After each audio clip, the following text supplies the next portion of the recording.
staying on the topic of diabetes, I did mention now that the baby tends to grow large if your sugars are not under control. It's not necessary that anybody who has diabetes in pregnancy, the baby has to be large, but that is one of the reasons why the baby can be large. However, the baby can also be large if genetically it is large. That is, if you and your so going to be large.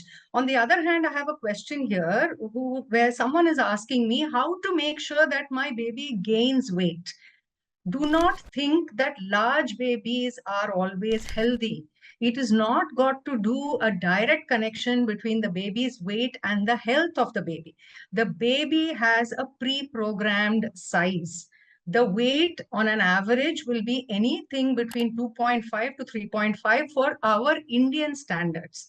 Okay, so let the baby grow according to what it is programmed to be. And in our class of people, where we are getting enough nutritious food, we don't need to overeat to ensure that our baby grows well.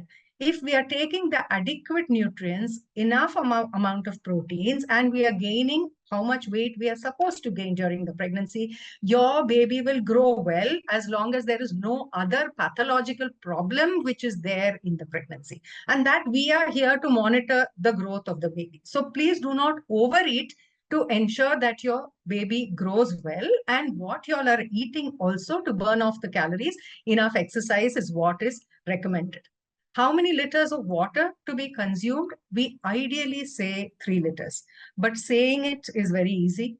Following it, I'm sure for most of you is quite difficult, especially in a place like Bangalore, where the weather is supposed to be very good and we don't really sweat too much. We're not so thirsty. But the best way to do it is either at your workplace or commonly where you are at home.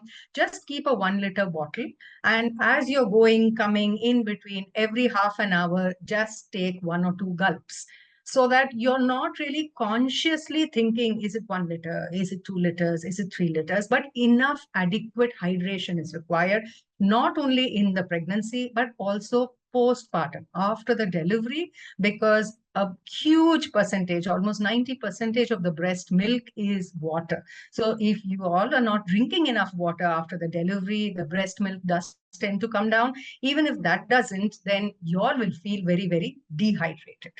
So someone else is asking me, how do I monitor my pregnancy and make sure things are fine throughout the pregnancy?